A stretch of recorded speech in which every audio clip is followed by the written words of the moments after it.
pengalaman saya studi di Korea Selatan selama 6 bulan itu memang tidak direncanakan ya. Agak males ya untuk kuliah karena kan post pandemic juga saya pengen bener-bener pengalaman yang baru, bukan hanya kuliah tapi apa gitu yang baru ya. Fresh banget.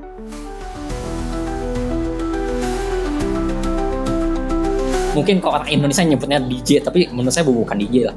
Saya live musik tampil, ada acara International Day, terus ada yang mau tampil gak? Ya saya tampil, waktu itu bingung, saya gak punya alatnya, ya udah saya dadakan beli alatnya di sana. Saya beli di sana, ya udah. Seumur hidup, seumur keluarga gitu ya. Ini kan saya pertama kali berkuliah, pertama kali ke luar negeri, pertama kali studi ke luar negeri juga di keluarga besar. Ya pastinya banyak-banyak mengubah pandangan.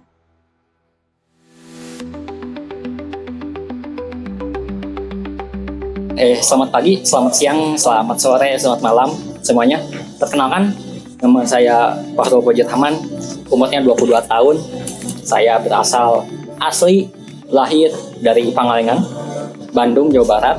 Saat ini saya lagi berkuliah akan menyelesaikan studi di program studi manajemen Fakultas Pendidikan Ekonomi dan Bisnis Universitas Pendidikan Indonesia.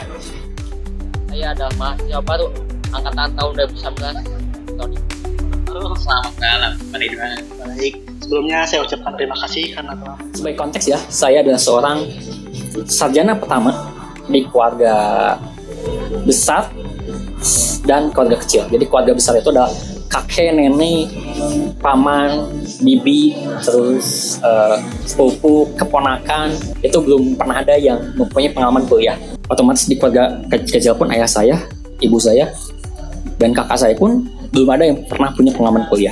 Pengalaman kuliah pun ini sebenarnya adalah pengalaman kuliah yang pertama gitu, karena saya gak ada benar-benar bayangan. Jadi motivasi saya kuliah ya sederhana, mencari pengalaman gitu. Di belakang itu adalah pulaunya Sandbox gitu ya. Jadi saya lagi napak tilas bagaimana proses saya membangun startup gitu ya, membangun startup cari jajan di sebuah tempat gitu ya. Tapi alhamdulillah sekarang saya bisa langsung untuk pitching di depan Han Ji Pyong gitu ya. Semoga startup cari jajan gitu ya akan mendapatkan pendanaan syariah. Sedikit incredible journey karena memang saya juga gak nyangka gitu. Itu memang tidak direncanakan ya. Karena tidak direncanakan ya, kalau ditanya persiapannya apa, jujur gak ada persiapan. Karena saking memang ini bukan rencana yang dipersiapkan gitu. Saya hanya punya rencana bahwa saya akan studi S2 di luar negeri. Itu ketika itu kayak impian, intention. Ketika masuk kuliah udah itu aja. Tidak ada rencana, saya pengen ke luar negeri pas S1. Ketika S1 itu gak ada. Pas forward kayak, terus gimana cara dapatnya gitu kan. Nah waktu itu saya agak-agak galau setelah lebaran 2022. Agak galau karena saya tuh akan selesai magang nih di bulan Juli. Nah terus di September, semester baru, semester 7, saya agak bingung karena saya gak punya kegiatan apa lagi. Sebenarnya bisa aja sih fokus kuliah, cuman agak males ya untuk kuliah karena kan post pandemic juga saya pengen bener-bener pengalaman yang baru, bukan hanya kuliah tapi apa gitu yang baru ya. Fresh banget. Ya mungkin doa saya diijabah. Pertengahan Mei ada sebuah peluang dari Direktur Internasional UPI, katanya ada yang mau gak tukang pelajar ke Korea begini dan begitu. Ketika saya pertama lihat tahu info agak-agak bingung, agak-agak saya pengen tapi masa sih gitu kan, bimbang gitu kan. Nah terus karena bimbang begitu dan ditambah lagi ini dadakan banget, cuma 5 hari gitu kan, 5 hari prosesnya gitu. Terus gimana gitu kan. Ya udah 3 hari saya mikir saya daftar ya enggak ya, 3 hari benar-benar ada di otak ya, keraguan dan sebagainya. Hari keempat memberanikan diri, oke saya daftar PD.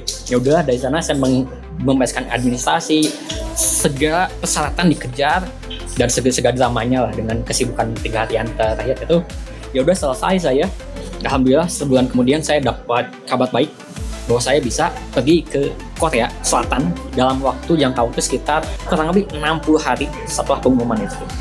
Programnya adalah pertukaran pelajar karena kerjasama antara UPI dengan Chungnam National University. Jadi beginilah ya kalau liburan di Korea itu memang kalau weekend banyak. Kalau khususnya Korea sih kalau saya lihat di videonya, yang apa sih kan orang Korea itu siapa sih? Yang Korea Mendok ya, Korea Reongi. Memang hobi, bukan hobi ya, emang orang-orang Korea biasanya hiking ya. Dan kayak gini hiking di Korea. Ramai juga di sini, ramai banget pariwisata dan Apakah itu benar? benar, tapi mungkin itu adalah perbedaan dimensi atau perbedaan standar. Yang namanya perbedaan pasti ada. Sistem pendidikan Indonesia, sistem pendidikan di Korea Selatan itu pasti agak beda. Bukan agak lagi, pasti beda. Bahkan buat negara tetangga pun, misalkan Singapura, Malaysia, kalau dibandingkan dengan Indonesia pasti ada bedanya.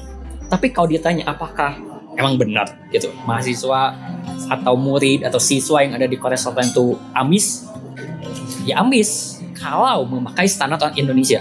Khususnya di Korea Selatan itu memang dari kecil, dari sekolah dasar sampai perkuliahan itu memang didesain untuk full day school. Mungkin beberapa tahun lalu ada sangat ramai lah tentang full day school. Jadi dari sekolah dasar, siswa umur 7 tahun, anak-anak native Korean memang udah didesain untuk ya kamu tuh masuk sekolah dasar, nanti dijemput atau nanti diantar pas pulangnya tuh sore gitu ya. Nah berlanjut lagi, nanti malamnya itu ada yang les lagi dan les apa gitu sama orang tuanya gitu. Masuk ke SMP begitu, SMA begitu gitu kan. Dan waktu kuliah pun begitu. Karena sudah terbiasa untuk dalam tanda petik produktif. Jadi ya ketika kosong waktu ya dipakai buat belajar. Jadi apakah ambis? Bukan ambis. Menurut ini POP-nya orang Korea bukan ambis, tapi karena memang sudah sepatutnya begitu. Memang yang jadi agak-agak disayangkan adalah memang bahwa orang Indonesia itu terlalu tidak terlalu produktif. Ada banyak jurnalnya, ada banyak statistiknya yang menyatakan bahwa orang Indonesia itu memang tidak produktif. Bahkan dari sekolah, bahkan untuk kelas pekerja pun memang tidak produktif begitu. Jadi, apakah ambis? Bagi orang Indonesia ya ambis, tapi bagi orang sana itu adalah normal. Bahkan fun fact bahwa sebenarnya Korea itu tidak terlalu overtime ambis. Ada yang lebih ambis itu adalah Cina dan Jepang. Jadi kalau bisa itu Korea Jepang mirip si ambisnya itu, tapi yang lebih ambis kalau untuk konteksnya study ya itu Cina.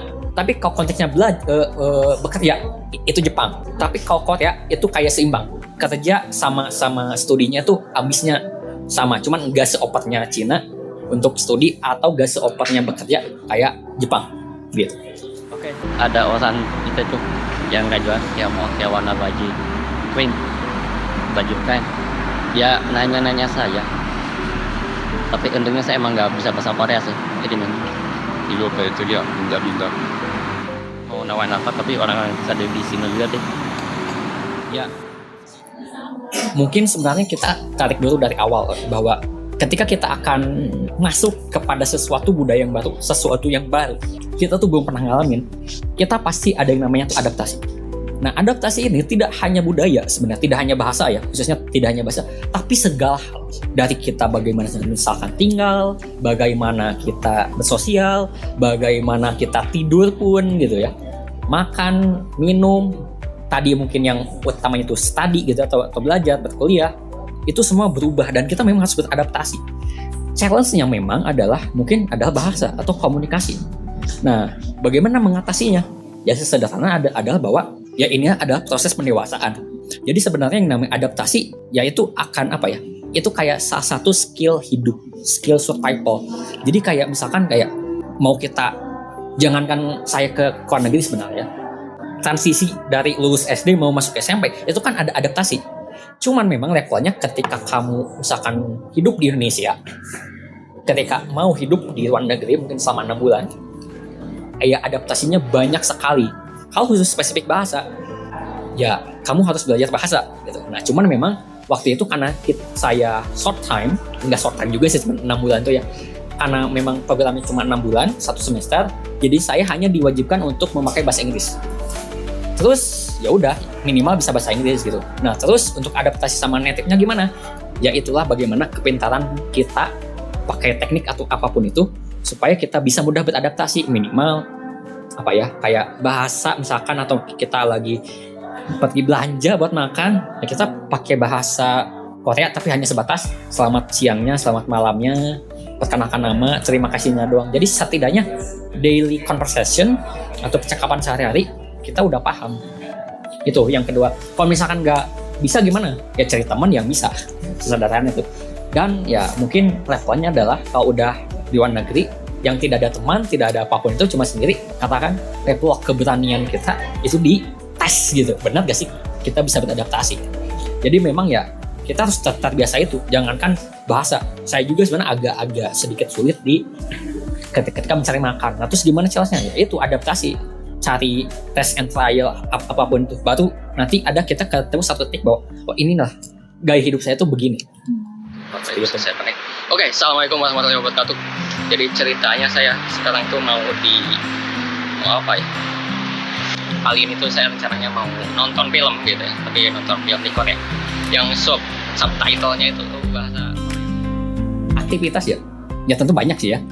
Cuman fokus ke akademik. Yang bikin unik itu ketika misalkan saya waktu di Korea itu saya ngambil kurang lebih ada 4 mata kuliah.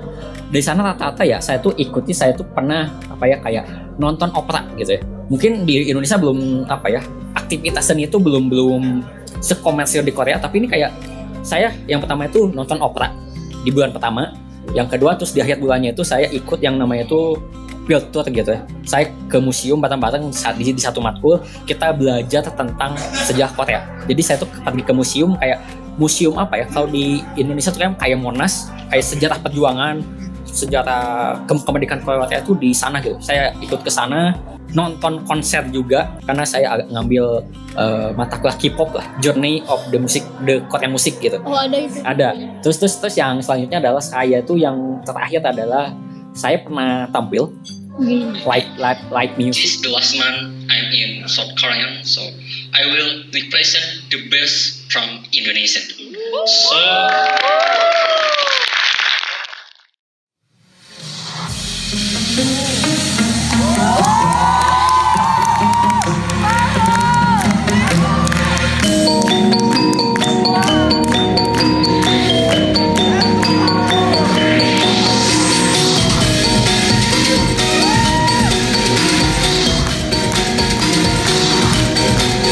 Indonesia nyebutnya DJ, tapi menurut saya bukan DJ lah. Saya live musik tampil, ada acara International Day, terus ada yang mau tampil gak? Ya saya tampil nge-DJ, saya langsung karena saya kan memang bisa untuk nge-remix musik. Waktu itu bingung, saya gak punya alatnya, ya udah saya dadakan di alatnya di sana.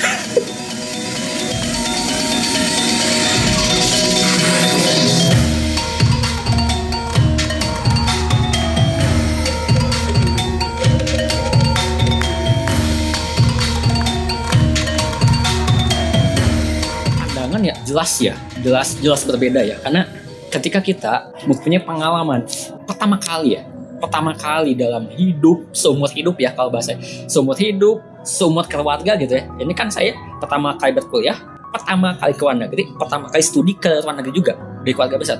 Ya pastinya banyak mengubah pandangan.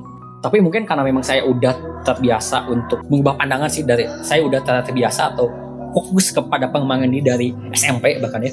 Saya tidak terlalu banyak mengubah pandangan, tapi mungkin lebih kepada acceptance atau penerimaan bahwa dunia itu sangat luas. Dunia itu gak hanya sebatas saya itu tinggal di Pangalengan, saya kuliah di Bandung. Dunia itu sangat luas, sangat diverse. Kita itu harus benar-benar menerima perbedaan. Karena sebenarnya yang bikin satu kesimpulan sebenarnya lebih ke kita tuh sangat berbeda dan kita harus menerima itu. Kita harus banyak toleransi. Kenapa? Sebenarnya yang bikin saya agak-agak salut dengan orang Korea lebih kepada dia itu sangat-sangat asimilatif atau sangat-sangat menerima budaya luar. Contoh, kita ngomong K-pop. K-pop itu kan sebenarnya adalah musik dari Amerika, musik dari Western, dari Eropa yang masuk ke Korea, terus dari sama orang Korea itu diinovasi. Jadilah K-pop, Korean pop. Nah, makanya industrinya ada gitu. Karena kan saya anak-anak bisnis, industrinya ada. Jadi sesederhana musik pun bisa diterima. Nah, berbeda dengan Indonesia yang saya untuk saat ini ya, belum sekomersial itu khususnya untuk musik. Makanya kan sebenarnya ya belum ada satu produk kebudayaan yang dia itu bisa dalam tanda petik ya, menjajah negara lain, menguasai negara lain. Itu hanya K-pop loh. Belum dengan Korean dramanya. Jadi sebenarnya hal-hal yang maju dari Korea sebenarnya karena si Korea ini itu dia bisa menerima budaya orang lain dan bikin inovasi dari budaya itu. Itu jadi pandangannya tentang diversity, tentang asimilasi budaya, bahwa ya kita tuh sebenarnya bisa untuk bukan menjajah ya. Kita itu bisa loh memperkenalkan Indonesia ke kancah dunia, tapi ya kita juga harus menerima perbedaan, harus menerima budaya dari luar juga gitu. Oke, kita coba beli ya. Kita beli.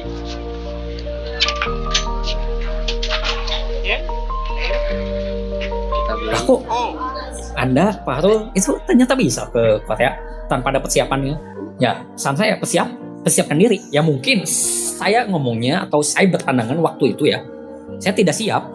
Cuman mungkin at the time gitu ya, di waktu itu saya gak sadar saya itu emang udah siap. Nah, karena tadi saya udah cerita bahwa saya tuh udah fokus ke pengembangan diri dari sejak SMP. Saya dari SMP udah belajar banyak hal gitu ya, fokus itu. Makanya ketika saya dalam tanda petik diberi peluang yang sangat-sangat incredible journey, ya saya udah siap gitu. Nah terus apa yang perlu disiapkan? Sesederhana persiapkan diri. Persiapkan diri itu gak hanya tentang misalkan bisa bahasa asing, tapi persiapkan diri itu segala hal. Yang pertama mindsetnya harus diubah. Yang kedua adalah skill setnya juga diubah. Oke, mindsetnya itu harus diubah yang bagus gitu. Ada banyak lah pengembangan diri. Tapi yang kedua skill set. Jadi skill set itu adalah misalkan kamu dari jurusan apa, jadi ahli lah di jurusan itu. Jadi jangan ikut-ikutan jurusan lain ini, tapi saya juga, misalkan saya jurusan manajemen, tapi saya jadi pengen ahli di bidang videografi.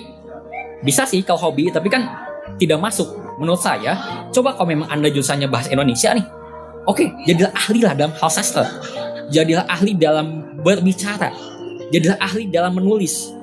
Itu yang dinamakan skill set. Jadi mindsetnya udah bagus, skill setnya juga iya gitu, jago banget. Nah, jadi karena ketika kita udah punya skill set yang bagus, kita punya daya tawar ketika kita ingin mempunyai pengalaman khususnya ke luar negeri. Karena sesederhana, kalau kita udah jago ke penulisan, mungkin ketika kita diberi rezeki itu, peluang itu, ya kita udah siap nih untuk mengkonversi pengalaman itu jadi karya blog, jadi bikin artikel. Yang terakhir adalah toolset. Toolset itu adalah pendukung. Jadi kita udah punya mindset, kita udah tahu mindset yang bagus itu seperti apa. Misalkan kita harus fokus belajar tuh, kayak orang kaya kan fokus belajar. Berarti kita juga harus bukan amis. Ya udah kita fokus belajar, menginvolve diri. Nah, terus yang kedua adalah kita juga harus fokus juga setelah tahu apa mindset yang bagus. Kita harus tahu kita tuh mau ahli di bidang apa. Setelah kita tahu ahli di bidang apa adalah kita cari apa toolsetnya. Contoh misalkan kalau misalkan jurusan bahasa Indonesia nulis sih. Oke, berarti saya toolsetnya adalah saya mau bikin blog misalkan. Oh, berarti kita harus digital savvy banget nih. Apa sih blog? Misalkan sekarang ada Medium misalkan, ada di Instagram juga bisa nulis atau di Word. Intinya karena saya skill setnya pengen jago nulis, ya coba latihan nulis. Sesederhana itu untuk mempersiapkan diri. Nah, ini konteksnya adalah 3 ini, set ini. Nah, coba masukkan kepada persiapan ke petukan pelajar. Petukan pelajar itu ada bahasa. Nah, silakan coba mindsetnya apa kalau mau belajar bahasa, skill setnya apa mau belajar bahasa, mindsetnya. Terus skill setnya apa mau belajar bahasa. Apakah harus ikut kursus? Apakah harus belajar sama teman atau gimana? Itu di custom sesuai kondisi kita. Karena kita tuh kondisinya berbeda-beda, teman-teman. Jadi kita harus yang namanya menyesuaikan dengan personal value kita, personal kondisi kita. Tadi mungkin ada bahasa, nah mungkin selain bahasa ada lagi yang banyak, tapi intinya persiapkan dirinya dengan rumus 3 set yang tadi. Mindset, skill set, dan tool set. Sepaket, itu mungkin. Karisma saya mau sarapan, cuman saya mau review dulu salju pertama saya pertama kali merasakan salju sebenarnya kemarin maghrib ya, cuman sekarang saya pengen nge-review di sini dekat kalau bisa lihat ini view-nya gitu ya. Pesan saya mungkin bagi rekan-rekan yang ingin ke luar negeri, ingin petukan pelajar, ingin punya pengalaman yang berbeda dalam hidupnya, ingin mempunyai atau membuat sejarah lah di kehidupan Anda, di kehidupan teman-teman. Saya cuma nitip satu hal aja, beranilah bermimpi. Karena sebenarnya saya kayak gini ya mungkin karena saya berani bermimpi. Meskipun nantinya ada halangan, dan misalkan jangankan halangan, pasti ada halangan dari keluarga terdekat yang nggak support misalkan, head speech atau apapun itu, ya anak kuat di mimpi itu. Karena sesederhana saya bisa begini dalam tanda petik membuat sejarah di keluarga saya, bahkan di fakultas saya misalkan, sesederhana bahwa saya berani untuk bermimpi. Karena ketika kita sudah berani bermimpi, peluang, rezeki, atau apapun yang memang layak ke diri kita, itu akan datang dengan sendirinya. Jadi kata kuncinya adalah berani untuk bermimpi. Jangan minder, jangan merasa ragu-ragu, jangan malu, percaya diri aja bahwa kita memang bisa.